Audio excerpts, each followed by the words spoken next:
हरिओम सभी को स्वागत है आपका एक बार फिर से YouTube चैनल में। जैसा कि आपने देख लिया, आज हम बात करेंगे कर्म बड़े या हमारी कुंडली। अब मैं आपको कहूंगी नहीं कर्म बड़े हैं, कुंडली कुछ नहीं है, तो आप सवाल करेंगे। मैं कहूंगी कुंडली ही सब कुछ है, कर्म कुछ नहीं है, तब भी आप सवाल करेंगे। तो मैं आपको एक इजी वे में समझाती हूँ और प्रैक्टिकल तरीके से आप उसको अपनी जिंदगी में अप्लाई करना, देखना बातें आपकी बिल्कुल सही बैठेगी।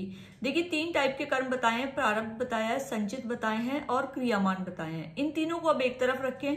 अब कोई बच्चा जन्म लेता है, हमने जन्म लिया तो हमारा लग्न बना, वो है हमारे संचित कर्म। लग्न जो है वो संचित कर्म बन गया है। अब हर किसी की एक महादशा होती है, अलग अलग महादशा में हम ट्रेवल करते हैं। तो जो महादशा है, अंतरदशा है, सूक्ष्म है, प्रत्यंतर है, सूक्ष्म है, वो आपके हैं प्रारब्ध। आपको इस टाइम पे ये भोगना है, इस समय ये भोगना है, तो वो भोगना ही है। वो है आपकी महादशा जो आपकी चल रही है, अंतरदशा, प्रत्यंतर, जो भी मैं बात करूं तो आपके क्रियामान कर्म क्या हो गए? ये होते हैं जो आपको रिजल्ट इंस्टेंट देते हैं या इन फ्यूचर देते हैं, कमिंग फ्यूचर या लेट फ्यूचर। सपोज आपने किसी इंसान को देखा, उसने 500 रुपए के नोट उसका गिर गया और आपने उठा के पॉकेट में रख लिया।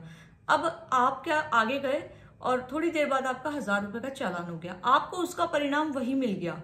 ये हमारे डिसाइड करती है हमारी चंद्र, जो हमारा गोचर हो रहा है डेली का, जो तारा सीरीज हो रही है, जो नक्षत्र हो रहे हैं, उन पे हमारे क्रियामान कर्म डिपेंड करते हैं, हम कैसे रिएक्ट करेंगे। तो अब आप कहोगे तो फिर सभी ये है, तो अब आप रेमेडी क्यों देते हो? तो रेमेडी हम इसलिए देते हैं कि आपकी ही कुंडली में आप लेकर आते हो कि भाई रेमेडी करने से इस इंसान को ये चीज मिलेगी, उपाय करने से मिलेगा, 2 बार उपाय करने से मिलेगा, 1 बार फेलियर से मिलेगा। तो हम रेमेडी, और ये भी आपकी कुंडली में होता है कि भले ही कितने उपाय कर लो, कितने भी तुम मंदिर जा लो, कितने भी बड़ों को खुश कर लो, ये चीज तुम्हारी किस्मत में नहीं है, तुम्हें नहीं मिलेगी तो नहीं मिलेगी। तो हम रेमेडी इसलिए देते हैं कि जो ब्लॉकेजेस हैं, क्या पता किसी की किस्मत में हो, 2 बार रेमेडी करने से उसको वो चीज मिल जाए, तो आप करें और आप उस चीज को पाएं। आपको मेहनत भी करनी है तो आपको अपनी कुंडली के हिसाब से ही करनी पड़ेगी, मेहनत भी आप कुंडली के हिसाब से करेंगे। अब आप कहोगे तो ठीक है, फिर आप लोगों की कहाँ जरूरत आ गई कुंडलियां दिखाने की? तो देखिए, जो मैंने पहले आपको एग्जांपल दिया, 500 रुपए गिरे, आपने उठाया और आपका चालान हो गया, ये आपकी सोच थी। यहीं पे आप क्या कर सकते थे, 500 रुपए उसको वापस दे देते तो आपका आगे जाके चालान नहीं होता।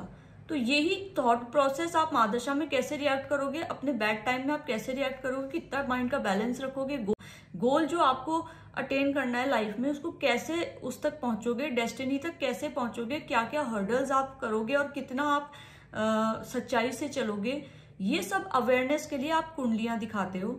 आप बताते हो, हम आपको बताते हैं कि भाई आपका सो एंड सो ये टाइम है, इस टाइम में आपको ये फेस करना है। अब ये फेस करना है तो आपको अवेयर हो गए, आपकी मानसिक स्थिति क्या है आपको पता लग गया है। अब एक आपको पता ही ना लगे, अब जैसे उसमें नहीं पता था कि आगे जाके मेरा 1000 रुपए का चालान होगा, उसमें आपको नहीं पता था, आपने 500 रुपए अपनी जेब में डाल लिए। अब ये चीज हम बता देते हैं, ये क्रियामान कर्म है कि भाई आपने उन कर्मों को सही कर लिया जो अब आप कैरी करोगे नए, उनको आपने सही कर लिया। तो ऐसे कुंडली और कर्म चलते हैं। तो कोई अगर आपको कोई कहे कि भाई कर्म ही प्रधान है, कुंडली कुछ नहीं है, तो भी गलत है। आपको कोई कहे कुंडली ही सब कुछ है, कर्म कुछ नहीं, तो भी गलत है। ये दोनों ही साथ चलेंगे, ये दोनों ही पहिए हैं एक गाड़ी के जो साथ चलेंगे, कोई भी पीछे नहीं रहेगा। इस तरीके से आप इसको समझें। अब आप देखना, जब भी आप कोई जीवन में कोई भी चीज करते हैं तो ये रूल अप्लाई करना और अपनी लाइफ के चेंजेस देखना क्या आते हैं।